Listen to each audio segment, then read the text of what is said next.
ce qu'est un bassin intracratonique et le bassin parisien en particulier. Comment on est arrivé à ce modèle? Eh bien, vous allez le construire vous-même.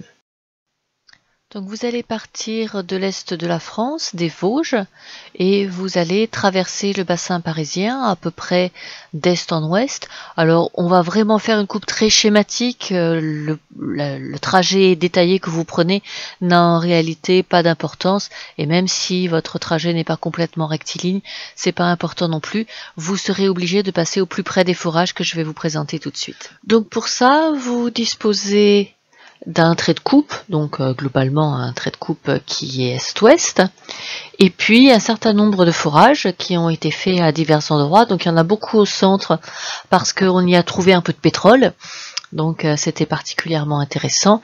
Et puis il y avait d'autres gisements de fer de charbon qui étaient intéressants dans l'est. Par contre, il n'y avait rien d'intéressant dans l'ouest du point de vue des ressources, donc personne n'a fait de forage. On vous fournit donc tous ces forages avec bien sûr le code couleur correspondant. Quand on a arrêté de forer, parfois c'est parce qu'on est tombé sur le socle, et puis parfois c'est simplement parce que le forage a échoué, donc vous ne savez pas forcément ce qui est présent en dessous. Et on vous demande, à l'aide de la carte de France, donc que vous pouvez retrouver sur Infoterre, et puis de ces données de forage, comment est-ce qu'il est possible de faire une coupe schématique qui traverse l'ensemble de ce bassin parisien d'est en ouest. Alors mettez la vidéo en pause et essayez vraiment de faire cette coupe est-ouest à travers tout le bassin parisien. Et puis, quand vous serez coincé, et seulement quand vous serez coincé, avancez un peu la vidéo. Je vous donne 2 indices successifs, mais résistez à la tentation d'aller un peu trop vite chercher des réponses quand vous êtes un petit peu désemparé, parce que sinon vous ne vous souviendrez pas de l'indice, et en fait c'est cet indice qui est extrêmement important si on vous redonne le même genre d'exercice. Donc essayez vraiment, et puis quand vraiment ça coince, avancez un peu la vidéo. Alors, premier indice, peut-être que vous avez passé beaucoup de temps à chercher les courbes de niveau. Vous n'êtes pas sur une carte au 1/50 millième. Vous êtes sur une carte au millionième. Sur la carte au millionième, vous avez vu qu'il n'y a pas de courbe de niveau. Nous avons déjà vu que les chiffres écrits en marron à l'intérieur du bassin parisien sont les épaisseurs de sédiments.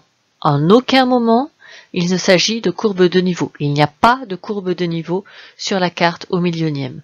Donc en ça, c'est extrêmement différent d'une carte au 1/50 millième. Il n'y a pas de courbe de niveau parce que quand on fait une coupe crustale à cette échelle, à moins de traverser les Alpes ou de traverser les Pyrénées, en fait, à cette échelle, tout est plat.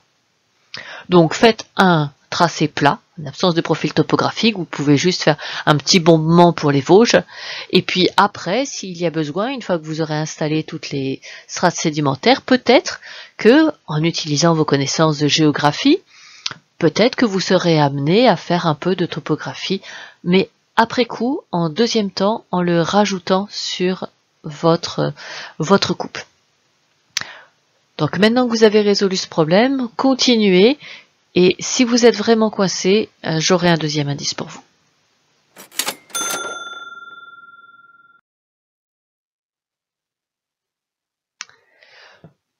Pour vous aider, je vais vous fournir un indice. Avez-vous bien observé, bien comparé la partie ouest et la partie est? Il se peut qu'ils ne soient pas symétriques. Donc, si la partie est et la partie ouest ne sont pas symétriques, en particulier si certains terrains présents à l'est n'apparaissent pas à l'ouest, essayez de réfléchir à une façon dont il faudrait les dessiner sur votre coupe pour qu'ils soient présents d'un côté et absents de l'autre. N'oubliez pas que vous êtes à l'échelle crustale et non pas à l'échelle au 1/50 millième. Donc, les hypothèses ne sont pas forcément les mêmes. Donc comme c'est un bassin intracratonique, on doit dessiner une flexure. Alors ici la flexure est très largement exagérée, mais sinon on ne voit pas grand chose. Donc on a une forte dilatation ici de l'échelle verticale, même si elle est en kilomètres, donc une exagération de 20 fois. Mais on est un peu obligé en cas de coupe crustale, parce que sinon on ne voit plus grand chose. Donc on devait repérer qu'il y avait des terrains qui étaient présents à l'est. Il y a absolument tous les terrains qui sont présents sur l'est de la carte. On va bien du Trias jusqu'au Tertiaire. Par contre, ce n'est pas la même chose du côté ouest. Donc du côté ouest, il y a le Trias, le Lias qui est le Jurassique inférieur. Donc ici, c'est très mauvais. Le Lias est dans la même couleur que le Trias. Il faut absolument pas. Le Lias doit être dans une nuance de bleu puisque c'est le Jurassique inférieur. Donc le Trias ne réapparaît pas à l'ouest, le Lias n'apparaît pas à l'ouest, le Jurassique inférieur n'apparaît pas à l'ouest, et le Crétacé inférieur non plus. Donc nous sommes obligés de le représenter d'épaisseur non constante, parce que si on le représente d'épaisseur constante, nécessairement, il va réaffleurer de l'autre côté. Donc on devrait avoir du Trias et du Lias ici, et puis ici, entre les deux, on devrait avoir du Crétacé inférieur. Donc je suis obligé d'imaginer ces formes en biseau, c'est-à-dire une couche d'épaisseur variable qui s'affine, et comme elle est recouverte d'une couche plus importante, qui s'étend plus loin, donc le Jurassique moyen et supérieur ou le Crétacé supérieur, eh bien ça n'affleure pas. Donc ça, pensez-y, c'est une solution assez courante.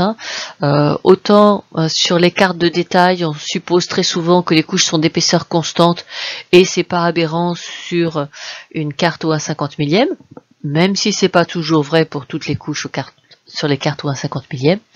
Autant quand on augmente l'échelle, donc là on est sur plusieurs centaines de kilomètres, cette hypothèse devient tout à fait hasardeuse, parce qu'il faut savoir que quand on s'éloigne de 50 km, eh bien on peut tout à fait changer de paysage.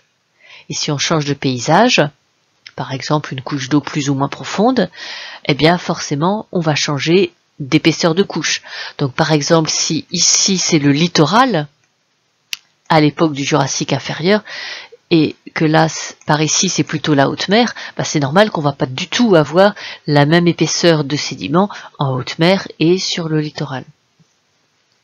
Donc il faut tenir compte du fait qu'il y a eu beaucoup de transgressions, de régressions, que les lignes de rivage ne sont pas tout à fait les mêmes, et que la forme particulière de la flexure de ce socle n'est pas forcément la même que celle qui est dessinée aujourd'hui. Il est probable que, à l'époque du Lias et du Trias, peut-être que le point d'inflexion maximum était plutôt par ici, et que ça se soit déplacé un petit peu au cours du temps. Pour le Crétacé supérieur, c'est autre chose, c'est une période de grande transgression, et donc là, ça recouvre quasiment tout. Donc vous voyez, c'est possible de faire des coupes à l'échelle de la croûte. On aurait pu le faire quasiment que avec la carte, mais l'intérêt des forages, c'est qu'ils nous disent jusqu'où il faut continuer à mettre les couches invisibles, donc le Crétacé inférieur, le Lias et le Trias. Donc pour ceux qui passent G2E, cette structure du bassin parisien est à connaître.